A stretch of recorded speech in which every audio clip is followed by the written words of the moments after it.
요즘만큼 우리 사람들이 건강에 대해서 신경을 썼던 적이 없는 것 같습니다. 코로나가 세계적으로 심각한 피해를 주는 상황에서 상대적으로 요즘 독감이나 감기는 거의 걸리지 않는다고 합니다. 그 이유가 이제 코로나를 예방하는 노력들 때문에 독감이나 감기 환자들이 현격하게 줄었다고 합니다. 저도 이제 한국을 잠깐 방문하고 한국이 얼마나 철저하게 방역을 하고 있는지를 이제 몸소 체감하고 왔습니다. 하루에 이제 2번씩 체온을 체크하고 그거를 또 보고하고 또 매일 공무원이 확인 전화가 옵니다. 그리고 자가지를 이탈할 경우에 그러니까 그 공항에서부터 어디에 머무를지 입력하게 되면 이제 핸드폰에 저장이 되고 보고가 돼서 그 지역을 벗어나게 되면 이탈 경보가 있고, 또 핸드폰이 그냥 가만히 있으면 또 시간이 일정 정도가 지나면 또 울려요. 그래서 그거를 버튼을 눌려줘야지 핸드폰만 놓고 바깥에 나가지 않은 거로 이렇게 표시가 됩니다. 그리고 이제 처음에 올 때 보건소에서 이제 검사를 받으면 바로 다음날 결과가 나오거든요. 그래서 음성 판정을 받고 마지막 전날 또 보건소에 가서 음성 판정이 돼야지 2주 자가 격리가 풀리게 됩니다. 이렇게 철저하게 아주 하는 것을 제가 체험하고 왔는데요. 그래서 그 2주 격리를 철저하게 안 하면 또 미국으로 나오지도 못하게 이렇게 막습니다. 한국이 이렇게 방역에 나름대로 성공할 수 있었던 요인이 바로 이제 이런 것들이 아닌가, 이런 생각을 갖게 됩니다. 특별히 이제 한국 분들은 다른 사람에게 피해를 주는 거를 이렇게 별로 좋아하지 않잖아요. 그런 것들이라든가 미국 사람들에 비해서 이렇게 준법 정신 이런 것들이 나름대로 철저한 것 같고, 그런 것을 경험하고 무사하게 제가 이렇게 미국으로 다시 돌아왔는데요. 우리 이 건강에 대해서 생명체가 이렇게 건강하게 되면 성장하게 됩니다. 이게 자연적인 원리인데 교회도 역시 마찬가지입니다. 우리 교회가 질병에 걸리지 않고 건강한 상태에 있을 때 아이들이 잘 성장하고 키가 크죠. 그런 것처럼 교회 성장의 아주 기본적인 원리가 이제 건강하면 성장한다, 이런 원리인데, 오늘은 이 사도행전을 통해서 건강한 교회 성장이 무엇인가, 특별히 이제 누가를 통해서 사도행전에 기록되어 있는 모습을 통해서 교회 성장의 원리를 깨닫는, 오늘 본문 중심으로 깨닫는 시간을 가지려고 합니다. 교회 성장의 그 성경적인 사례는 특별히 이제 누가가 기록한 사도행전 속에서 이 초대 교회의 모습을 통해서 우리가 배울 수가 있습니다. 교회의 원형이죠. 교회의 원형. 그 원형을 통해서 우리가 오늘날에 물론 2000년이 지나고 다양한 국가와 나라 가운데 복음이 전파돼서 세워졌죠. 교회가 존재하고 세워져 있지만은 무엇보다도 이제 바로 이 사도행전에 기록되어 있는 복음 모습 속에서 우리가 그것을 이해할 수가 있습니다.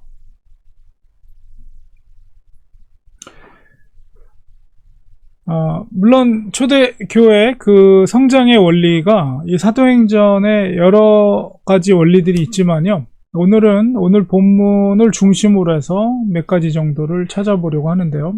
첫 번째 원리는 뭐냐면 16장 4절 5절에 있는 말씀을 기준으로 해서 바로 복음의 본질을 지키는 것, 이것이 교회 성장의 원리입니다.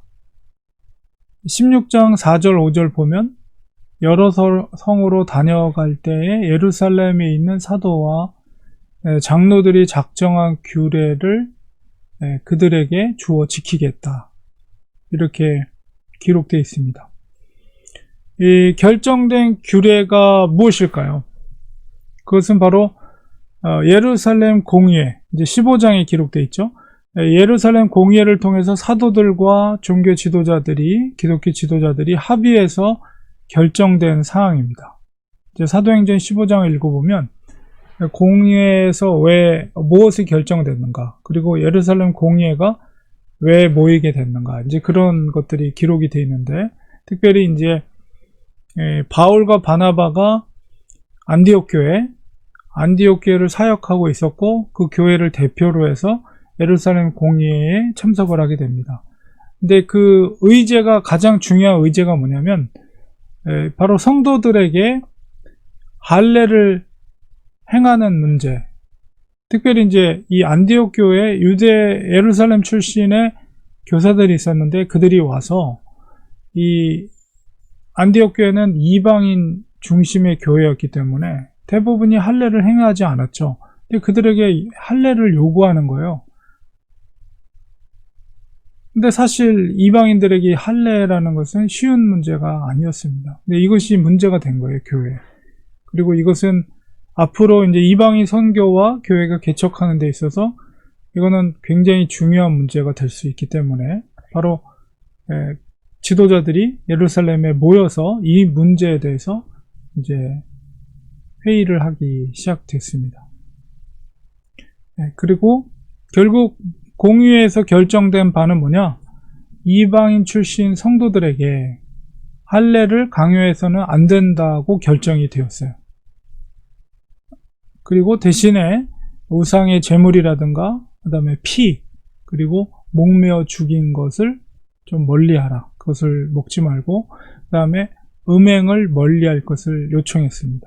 그러니까 가장 중요한 그 결정사항은 이방인들에게 절대로 유대인 출신 그리스도인들이 할례를 강요하지 말라, 할례를 행하지 않아도 된다라는 것이 결정이 된 것이죠.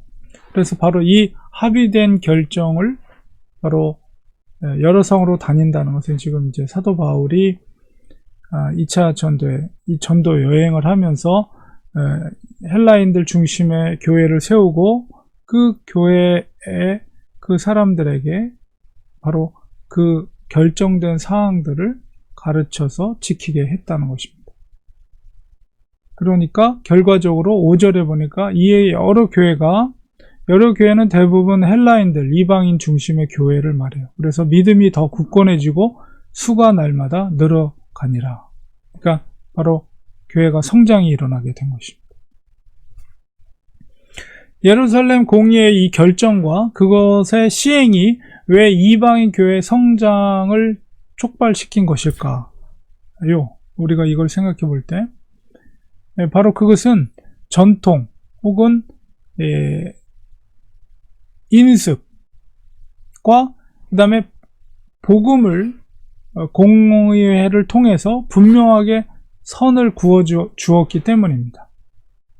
전통과 인습을 고집했다면, 아마 계속해서 그걸 고집했다면 헬라인 교회 성장은 기대하기 힘들었을 것입니다. 그러나 지혜로운 사도들과 지도자들은 바로 복음이 무엇인가, 즉 복음을 지키기 위해서 버려야 할 것과 또한 지켜야 할 것이 무엇인가를 분명하게 매듭을 지어 주었다는 것이죠. 예수님의 12명의 사도들은 모두가 유대인들이었죠.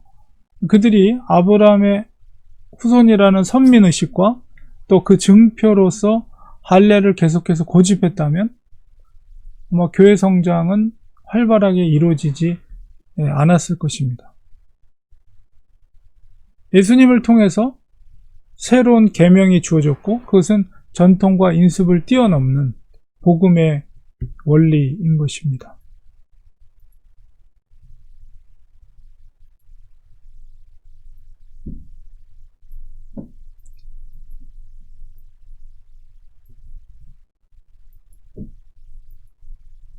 지켜야 할 것을 지키지 못하고 오히려 버려야 할 것을 고집할 때 교회는 성장에 뒤처질 수밖에 없어요. 그래서 우리가 중요한 것은 복음의 본질을 잘 이해해야 됩니다. 그리고 예수님 당시에도 보면 이 전통이라고 하면 모세율법, 그것을 고수하려고 했던 종교 지도자들, 바리새인들이라든가 사두개인들, 대제사장들, 이런 지도자들에 대해서 주님께서 얼마나 신랄하게 비판을 했습니까? 왜 그렇습니까? 바로 진짜 중요한 새로운 계명, 복음이 왔는데도 여전히 구약의 율법을 강조하고 있기 때문에 그런 것이죠. 근데 그것이 진정한 구원을 이루지 못하고 사람들을 정죄하는 족쇄 역할을 했기 때문에, 그것을 끝까지 지키려고 했기 때문에 주님께서는 그들을 향해서 아주 신랄하게 독사의 자식들아 이렇게 비판을 하였습니다. 사람들은 누구든지 자기가 입던 옷에 익숙해 있어요. 그러니까 자기가 또한 가던 길에 익숙해 있습니다. 그 길로만 가려고 해요. 그게 일반적인 사람의 습성이죠. 그러나 우리가 중요한 것이 뭐냐? 복음이 더 생명력 있게 확장될 수 있는 길이 있다면 과감하게 자기의 편안함을 내려놓는 용기가 필요합니다. 예루살렘 공의회에서 결정된 것, 바로 그것이 그런 원리죠. 다 유대인들이지만 유대인 중심들의 예루살렘에 모였던 그 사도들이 대부분 다 유대인들이에요. 근데 그들이 편한 대로 선민의식을 가지고 그들의 유대교적인 전통을 고집하고 계속해서 그것을 지키려고 했다면 사실 하나님께서 안디옥교를 통해서 새로운 헬라인, 이방인 선교를 하나님께서 주도적으로 펼쳐나가는 데 있어서 그것은 굉장히 큰 걸림돌이 성장의 걸림돌이 될 수 있었을 것입니다. 그러나 그 사도들은 자기의 익숙한 것들, 편안한 것들, 그런 것들 다 내려놨어요. 그리고 이방인들을 수용할 수 있는 그 길을 열어준 거죠. 바로 이것이 바로 교회가 성장할 수 있는 중요한 역할을 하게 된 것입니다. 그래서 우리가 이 시대 가운데서도 가장 적절한 복음의 옷이 무엇인지 분별할 수 있어야 됩니다. 우리가 2000년 전에 입었던 옷을 고집할 필요는 없어요. 왜냐하면 옷이라는 것은 본질적인 게 아니죠. 본질적인 것은 복음이에요. 예수 그리스도죠. 그러나 우리가 이 2021년이라는 이 시대 속에서 얼마든지 그 복음은 변화되지 않지만 복음의 새로운 옷을 입고 사람들에게 접근해야 됩니다. 과거와 전통을 고집하는 것은 교회 성장을 가로막을 수 있다는 것이죠. 그래서 진정 이 시대 가운데 가장 적절한 복음의 옷이 무엇인지를 분별할 수 있는 교회, 그 교회는 성장할 수가 있어요.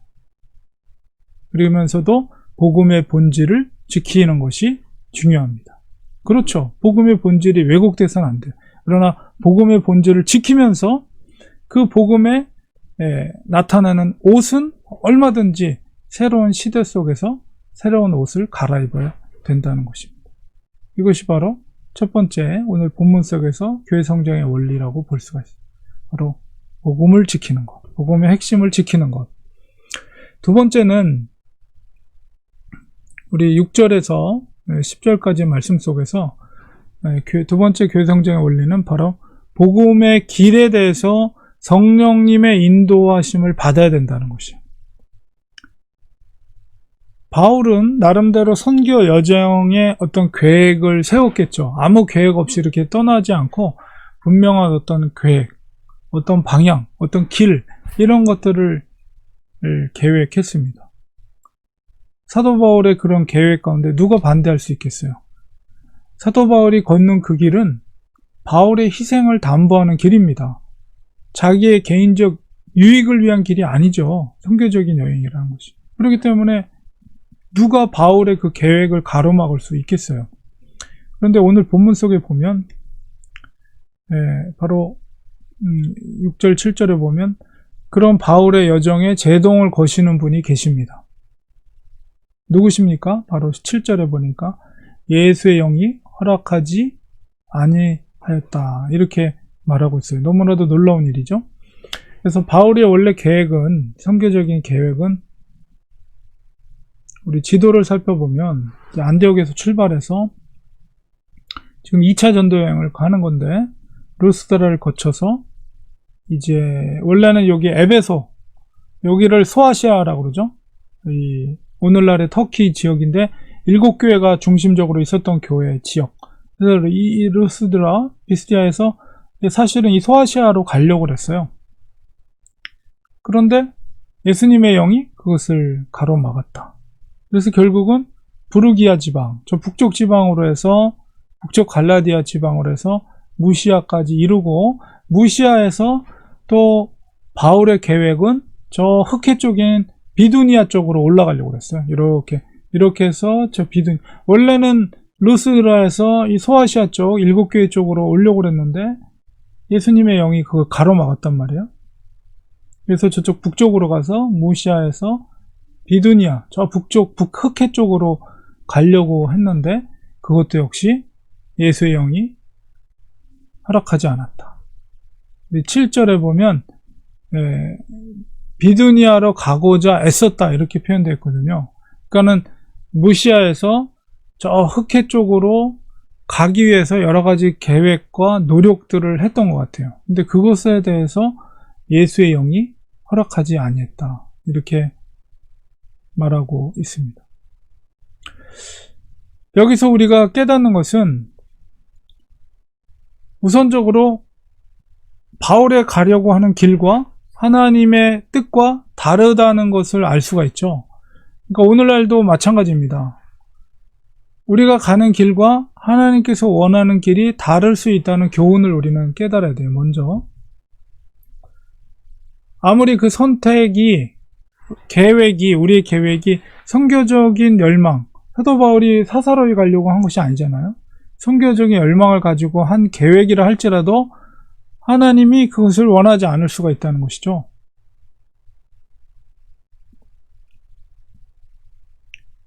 그래서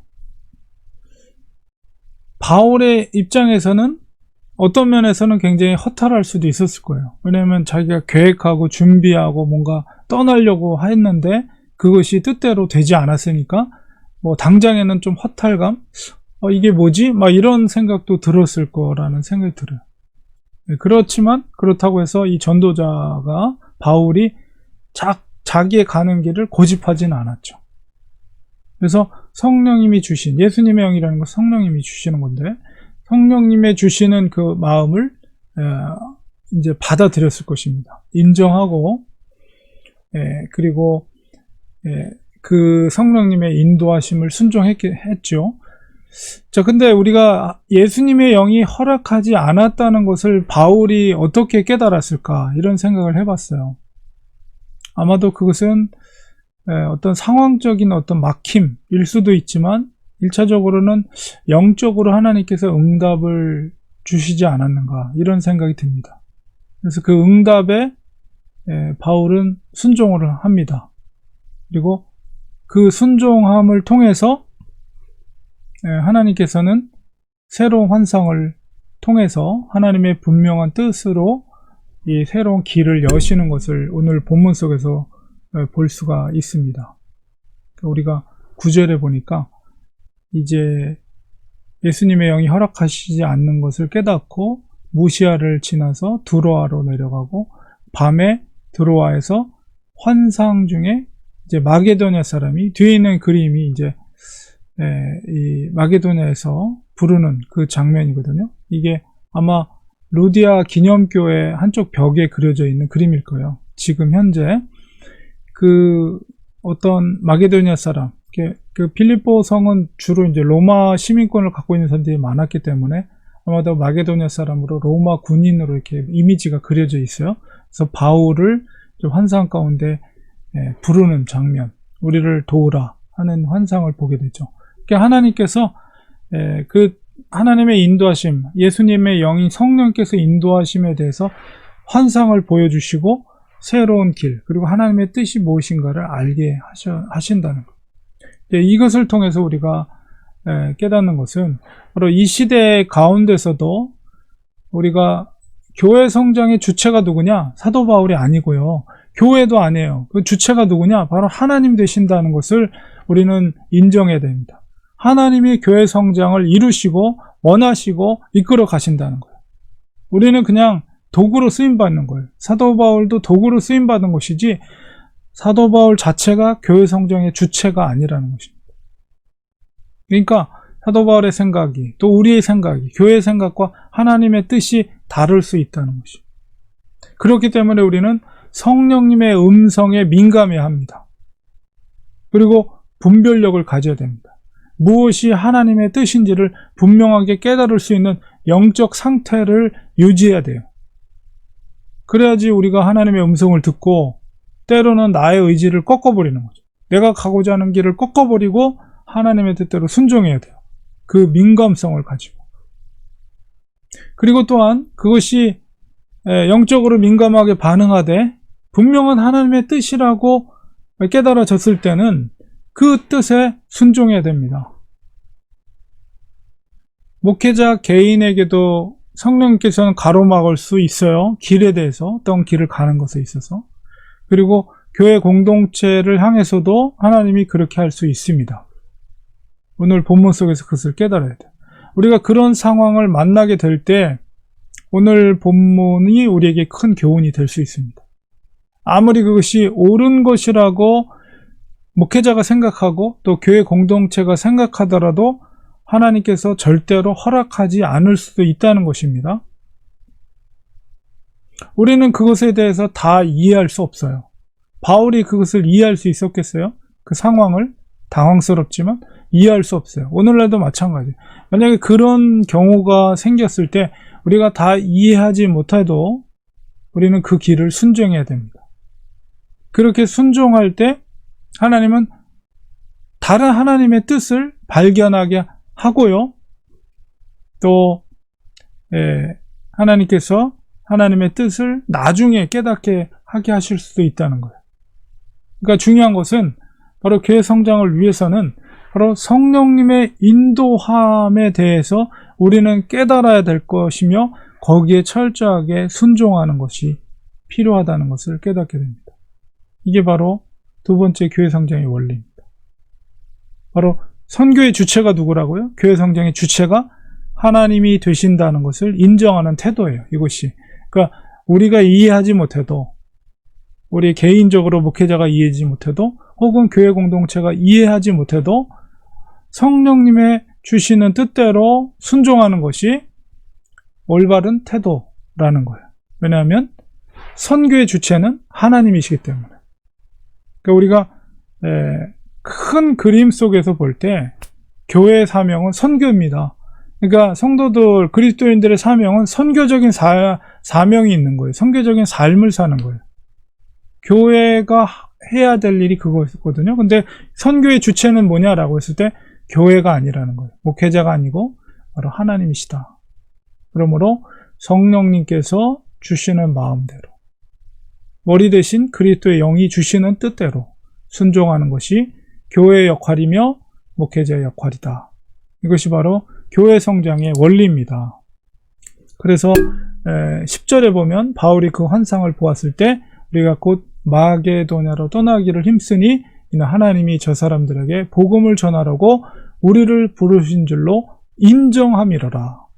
당시에는 이해하지 못했지만 새로운 환상을 통해서 바울은 깨달은 거예요. 하나님의 뜻이 무엇인지.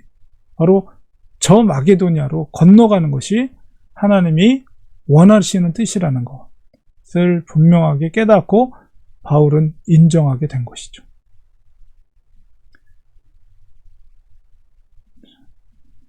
세 번째로 오늘 본문을 통해서 깨닫는 교회 성장의 원리는 바로 기도의 능력을 통해 사역해야 된다는 것입니다.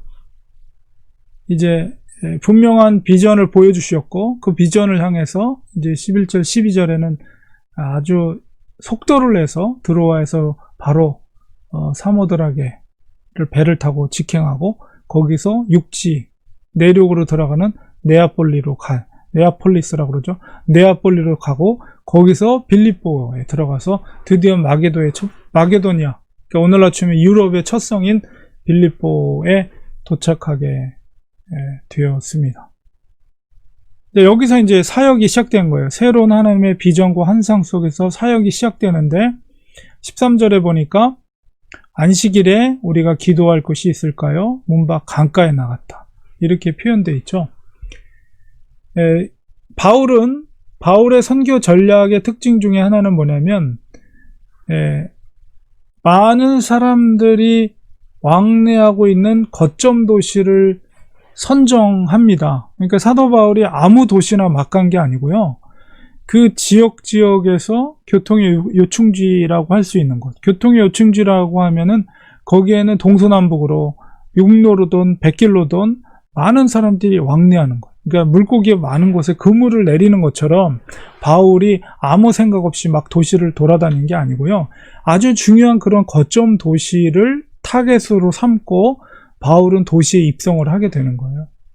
그러니까 그런 원리, 선교적인 원리를 가지고 시작이 되고, 그 다음에 그 도시에 들어가면 제일 먼저 바울이 했던 일이 뭐냐면 유대인의 회당을 찾아왔습니다. 유대인의 회당에 찾아가서 안식일에 이제 회당에 가면 주로 이제 유대인들이 모이겠죠. 이방 지역이기 때문에 아마도 디아스포라, 흩어졌던 유대인들이 모였을 것이고, 또한 유대인들이 아니라면 유대교에 관심이 있거나 유대교에 귀화한 헬라인들이 바로 회당에 모이게 되죠. 그럼 그곳에서 아무 그 유대적인 전통이 없는 사람들에 비해서 유대교와 유대인의 전통을 알고 있고 구약의 율법을 알고 있는 사람들에게 복음을 설명하기가 더 수월한 거예요. 그래서 자연스럽게 그곳에 모여서 복음을 전할 수 있는 기회를 만나게 되고, 또 여러 사람들을 만나게 되고, 또 거기서 가서 또 중요한 것은 기도를 했다는 거예요. 그런데 이제 오늘 그 빌립보 성에 갔는데 안식일에 기도할 곳이 있을까요? 문 밖 강가에 나갔다는 것은 그 도시에 아직까지 회당이 존재하지 않았다는 것을 우리가 짐작할 수가 있어요. 그러니까 회당에 가려고 하는 목적은 기도와 복음을 전하는 역할인데, 지금 회당이 존재하지 않기 때문에 바울의 일행은 기도의 처소를 찾기 위해서 문 밖 강가에 나갔다, 이렇게 볼 수가 있는 거죠. 그래서 초대교회 사도들의 중요한 영성은 뭐냐면 바로 기도의 영성이라는 걸 우린 기억해야 됩니다. 누가는 누가복음과 사도행전을 기록했죠. 의사였던 누가는 이 기도의 영성을 굉장히 강조합니다. 누가복음을 읽을 때도 기도라는 관점에서 누가복음을 읽어보면 굉장히 기도에 포인트를 두고 있어요. 처음부터 기도, 그리고 예수님의 기도가 얼마나 자세하게 기록되어 있는지 몰라요. 그리고 사도행전에서도 읽어보면 동일하게 기도를 강조하고 있어요. 복음서에서도 예수님의 기도를 다른 복음서에 비해서 많은 분량을 기록하고 있고 또 굉장히 자세하게 기록하고 있습니다. 그리고 사도행전도 역시 마찬가지.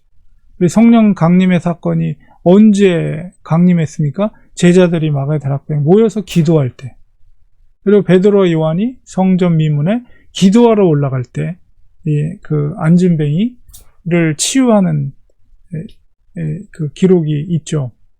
사도 바울도 역시 그 선교 사역을 감당할 때 중요한 사역이 바로 기도의 사역이었다는 것입니다. 그래서 오늘은 본문 속에서 기도할 수 있는 회당이 없어서 바울이 강가에서 기도할 때, 기도 처소를 찾을 때 거기서 강가에 모여있는 여자들을 만나게 되었습니다. 그들 중에서 바로 두아디라 시에 있는 자색 옷감 장사, 하나님을 섬기는 루디아라는 여자를 만나게 돼요.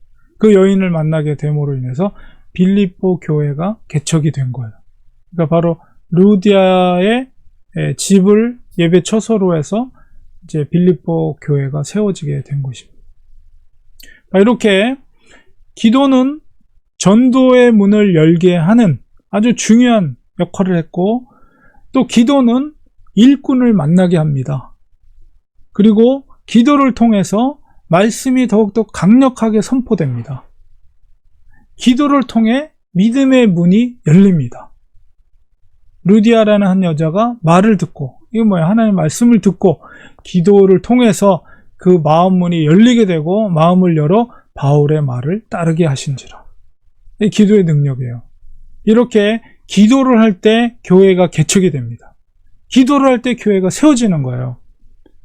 이렇게 놀라운 일들이 기도를 통해 이루어지고요. 기도할 때 회복과 치유가 이루어집니다. 기도는 아무리 강조해도 지나침이 없습니다. 그리스도인은 기도 없이 살 수가 없어요. 주님께서 먼저 우리에게 본을 보이셨죠. 주님은 어디를 가든지 항상 늘 기도하시던 예수님의 모습을 우리 보게 됩니다. 그리고 또한 제자들에게 기도에 너희가 이렇게 기도하라 하면서 기도를 어떻게 해야 될지에 대해서 우리가 마태복음에 있는 산상수훈 속에서도 기도를 얼마나 강조합니까? 기도를 어떻게 하라. 기도를 하는 방법, 기도를 하는 열정, 기도하는 내용, 주기도문이 기도의 내용이잖아요. 그런 것을 여러 면에서 예수님께서 친히 기도를 본을 보셨을 뿐만 아니라 기도의 가르침을 많이 하셨어요. 그만큼 기도라는 것이 그리스도인들에게 얼마나 중요한 것인가를 예수님께서 우리에게 본을 보이시고 깨닫게 하신 거예요. 그리고 한 초대교회도 역시 바로 그 기도의 반석 위에 세워진 교회였다는 것을 알 수가 있죠. 그러니까 오늘날의 이 교회 성장의 원리 중에 이 기도야말로 얼마나 중요한 것인가, 이런 것을 다시 한번 깨닫게 돼요. 이 시대 가운데도 하나님의 일하심을 우리가 기대한다면 우린 기도해야 합니다. 기도는 하나님과 소통하는 시간입니다. 또 하나님의 뜻을 깨닫는 시간입니다. 우리의 영혼이, 정말 우리의 답답한 영혼이 기도를 통해서 호흡하는 시간이에요. 기도는 우리를 살립니다. 우리의 영혼을 살리고 또한 우리의 연약한 몸도 강하게 합니다. 여러분, 기도의 능력을 믿으시기 바랍니다. 기도의 능력을 체험하시기 바랍니다. 기도의 용사들이 모여있는 교회는 성장하는 교회입니다. 반대로 기도의 능력을 무시하고 기도하지 않는 교회는 결코 성장할 수 없는 교회입니다. 여러분, 믿음으로 기도하시기 바랍니다. 기도의 능력을 통해 사역하시기 바랍니다. 기도의 능력을 통해 봉사하시기 바랍니다. 바로 의사였던 누가가 우리에게 제시하는 교회 성장의 세 번째 원리는, 이 본문 속의 세 번째 원리는 바로 기도하는 것입니다. 기도를 통해서 사역하는 것. 바로 이것이 정말 오늘날의 교회 성장에 있어서 정말 중요한 원리 중에 하나라는 것을 깨닫게 됩니다. 오늘 이렇게 교회 성장의 원리 세 가지를 오늘 본문 속에서 우리가 나눴습니다. 결론을 맺도록 하겠습니다. 하나님은 교회가 성장하기를 원하십니다. 그리스도의 몸된 지체로서 성도들은 이 거룩한 충직성을 가지고 있어야 돼요. 하나님이 교회 성장의 주체가 되시며 하나님은 교회가 성장하기를 원하신다는 것이, 우리들은 하나님의 그 부름받은 지체로서 하나님에 대한 거룩한 충성심을 갖고 있어야 돼요. 하나님께서 우리를 일꾼으로 부르셨습니다. 부르신 하나님의 뜻대로 종들은 충성스럽게 일해야 됩니다. 마지막 추수의 때에 하나님이 우리를 부르셨어요. 하나님의 곡식 창고에 우리는 풍성한 열매를 거두어서 그 창고에 쌓아야 합니다. 우리는 이 소망을 이 땅에 두지 말고 하나님의 곡식 열매를 창고에 쌓아놓는다는 것은 우리가 종으로서 사사로이 우리의 유익을 구하는 것이 아니라 우리를 부르신 주인에 합당하게 하나님의 충성된 자들이 되어야 돼요. 그렇기 때문에 우리의 소망을 이 땅에 두지 말고 하나님 앞에 서게 될 그 날을 위해서 우리는 살고 일해야 됩니다. 건강한 교회는 성장하게 되어 있습니다. 우리가 건강하지 못한 부분이 무엇일까? 역으로 그런 걸 생각해 볼 때 그런 부분들을 우리가 회복하며 교회 공동체가 한 마음으로 하나님의 뜻을 이루어간다면 하나님이 얼마나 기뻐하시겠어요? 작은 교회라도 얼마든지 주님께 칭찬 들을 수 있습니다. 여러분, 주님 앞에, 주님의 그 심판대 앞에 섰을 때 큰 교회 다녔다고 하나님께서 더 큰 칭찬을 하시겠어요? 결코 그렇지 않습니다. 바로 그 심판대 앞에서 하는 평가는 큰 교회, 작은 교회가 아니라 자기의 믿음의 행위, 그것으로 평가를 하시는 거예요. 작은 교회에 있던 큰 교회에 있던 자기의 믿음의 행위를 통해서 그 열매를 하나님께 보일 수 있는가? 우리의 믿음은 이 땅에서의 삶을 위해서가 아니라 하나님 나라의 영생의 삶을 위해 지키는 것입니다. 우리 렌추아님 교회 건강한 교회로 하나님의 뜻을 이루고 복음을 전하는 그런 교회로 성장하기를 간절히 축원합니다. 기도하겠습니다. 하나님 아버지, 오늘 사도행전을 통해서 하나님의 뜻인 교회 성장의 원리에 대해서 우리가 깨달았습니다. 하나님, 우리 마음판에 새기게 하시고 하나님은 교회가 성장하길 원하십니다. 부르신 주인에 합당한 우리 종으로서 하나님을 향한 충직성을 갖게 하시고 하나님 앞에 섰을 때 정말 알곡들, 곡식들, 정말 많은 열매들을 올려드릴 수 있는 충성된 일꾼들 되게 도와주시옵소서. 예수님의 이름으로 기도드리옵나이다. 아멘.